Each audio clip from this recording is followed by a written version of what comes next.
Hi hello, how are you. मैं आपके सामने फिर से एक बार नई टॉपिक के साथ हाजिर हूँ। आज की टॉपिक है loan agreement. Loan agreement bank के साथ आप करते हैं महज ये समझ के कि ये एक जस्ट फॉर्मेलिटी है, और ये यदि हम साइन कर देते हैं तो आपके सपनों का महल, आपके सपनों का घर जल्दी मिल जाएगा और आप उसमें रहने लगेंगे। दोस्तों, ऐसा नहीं है।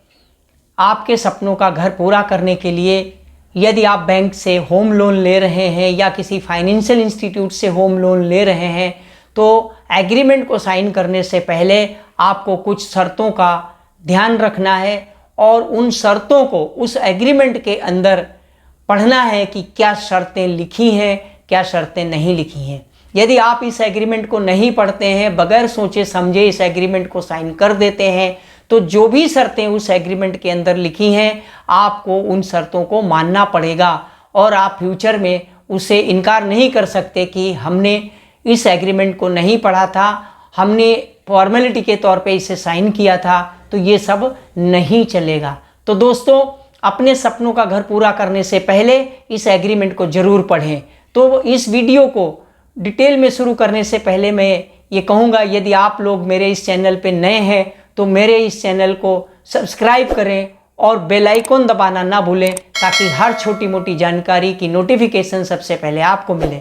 तो दोस्तों, चलो शुरुआत करते हैं आज का ये वीडियो और समझते हैं लोन एग्रीमेंट।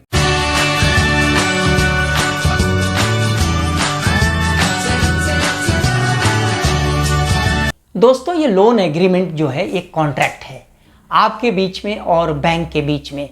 आप अपने सपनों का घर खरीदने के लिए आप जल्दबाजी करते हैं, तो जल्दबाजी नहीं करनी है। यदि आप जल्दबाजी करते हैं तो आपको फ्यूचर में उसके अंदर जो शर्तें लिखी हैं उनका खामियाजा भुगतने के लिए तैयार रहना होगा।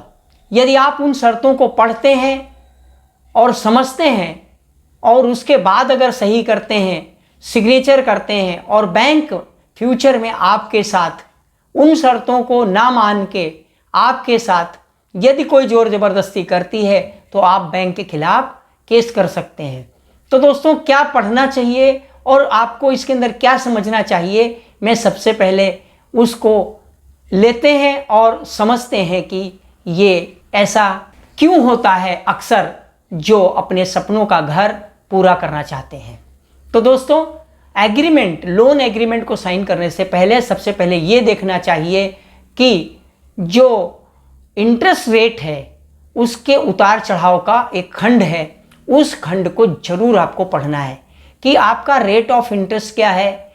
वो रेट ऑफ इंटरेस्ट आपका फिक्स रेट है कि फ्लेक्सिबल रेट है, और यदि आपने इस कंडीशन को नहीं पढ़ी तो उसके अंदर यदि फ्लेक्सिबल रेट है तो बैंक जो है फ्यूचर में बगैर आपसे पूछे हुए आपका 2-3 साल गुजर जाने के बाद आपका रेट ऑफ इंटरेस्ट बढ़ा सकती है, और बढ़ा के आपको नोटिस भेज सकती है कि आपने ऐसा एग्रीमेंट साइन किया था जिसमें कि वो लिखा है कि हम फ्लेक्सिबल रेट ऑफ इंटरेस्ट लिखा है और वो रेट ऑफ इंटरेस्ट आपको देना होगा। तो उस समय यदि आप बगैर पढ़े लिखे उसे साइन किया है तो आपको वो रेट ऑफ इंटरेस्ट जो बाद 2-3 साल के बाद आपके पास नोटिस आएगी उसको आपको देना पड़ेगा।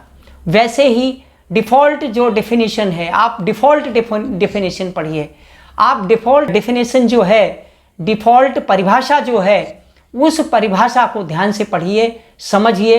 डिफ़ॉल्ट का मतलब सिर्फ यही नहीं है कि आपने ईएमआई नहीं भरी, उसके अंदर और भी कारण है। जैसे कि जो कर्ज लेने वाला है और जॉइंट में कर्ज लिया हुआ है, और यदि वो उसमें से कोई भी एक व्यक्ति एक्सपायर हो जाता है या फिर जैसे कि डिवोर्स हो जाता है उसके अंदर, तो उस उद्देश्य से भी आप डिफ़ॉल्टर घोषित किए जा सकते हो बैंक और फाइनेंशियल इंस्टीट्यूट के द्वारा। दोस्तों, डिसबर्समेंट ऑफ लोन, यानी जो पैसा बैंक ने आपको सैंक्शन किया है उस पैसे को किसे दिया जाए, आपको दिया जाए, बैंक को दिया जाए, या जिससे आप घर खरीद रहे हैं उसको दिया जाए, उसके अंदर ये भी कंडीशन होती है जिसे आपको ध्यान से पढ़ना है। दोस्तों, उसके बाद में फोर्स मेजर जो क्लॉज है, खंड है, यानी मार्केट कंडीशन के हिसाब से रेट ऑफ इंटरेस्ट जो बैंक लगाती है उसके ऊपर भी आप उस कंडीशन को भी ढंग से पढ़िए। यानी बैंक आपका बगैर अप्रूवल लिए हुए उन परिस्थितियों, यानी कौन सी वो कंडीशन ऐसी उन परिस्थितियों में आपके ऊपर वो रेट लगा सकती है। दोस्तों इसके बाद में रीसेट कंडीशन होती है, यानी बैंक जो है आपकी रेट ऑफ इंटरेस्ट जो है वो रीसेट कर सकती है। यानी कहने का मतलब यह है रेट फिर बढ़ा सकती है बगैर आपको पूछे बगैर।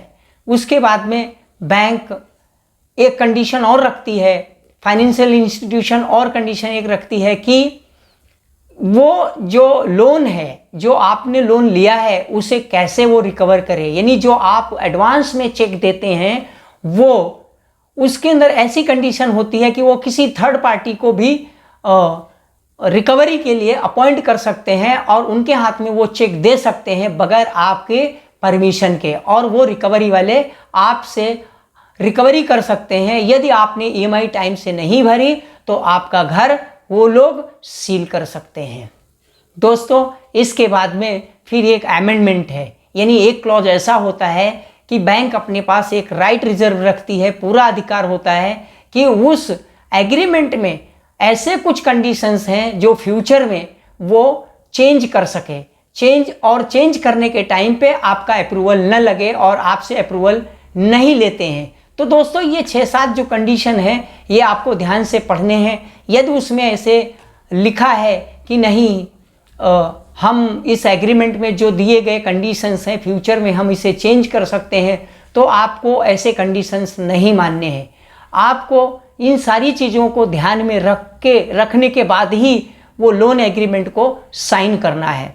यदि आप इन कंडीशनों को ध्यान में नहीं लिया और सिर्फ लोन के चक्कर में कि हमें जल्दी से लोन मिल जाए और घर में खरीद लूं और उस घर में रहने लगूं, तो आपका जो घर है वो फिर से बैंक वापस ले लेगी जो कंडीशन पे आपने सही की थी। ठीक है, तो आप ये सारी चीज़ें करने से पहले कंडीशनें पढ़ लें, लोन एग्रीमेंट की कॉपी बैंक से मांगे, फाइनेंशियल इंस्टीट्यूट से मांगे और उसे पूरे डिटेल में पढ़ें और उसे समझें, उसके बाद ही साइन करें ताकि आपके सपनों का घर फिर से बिखर न सके। यदि आप उस अपने सपनों का घर बिखरना नहीं देना चाहते हैं तो ये कंडीशनों को आप ध्यान से पढ़ें, और एक कंडीशन जब आप नहीं मानेंगे और जो आपको कंडीशन मंजूर है उन कंडीशनों पे आप अगर एग्रीमेंट को सही करते हैं, सिग्नेचर करते हैं, तो फ्यूचर में यदि बैंक और फाइनेंशियल इंस्टीट्यूट आपके साथ धोखा करती है तो आप फाइनेंशियल इंस्टीट्यूट और बैंक के खिलाफ आप जाकर के केस कर सकते हैं और लीगल एक्शन ले सकते हैं। और यदि इन सारी चीज़ों पर आपने गौर नहीं किया तो आपने जो एग्रीमेंट को सही किया है वो और उसके अंदर जो भी शर्तें लिखी हैं वो आपको फ्यूचर में मान्य होंगी और आपको वो मानना पड़ेगा, चाहे फिर आपका सपनों का घर बिखरे या फिर या बचे या किसी कंडीशन में आप उस लोन को वापस करें, आप कोई एक्शन नहीं ले सकते हैं। तो दोस्तों यदि मेरा ये वीडियो आपको अच्छा लगे तो इस वीडियो को लाइक करें और अपने दोस्तों में शेयर करें, और यदि आप मेरे इस चैनल को अभी तक सब्सक्राइब नहीं किया है तो प्लीज़ मेरे इस चैनल को सब्सक्राइब कर लीजिए ताकि हर छोटी मोटी जानकारी की नोटिफिकेशंस आपको सबसे पहले मिले। जय हिंद, जय भारत।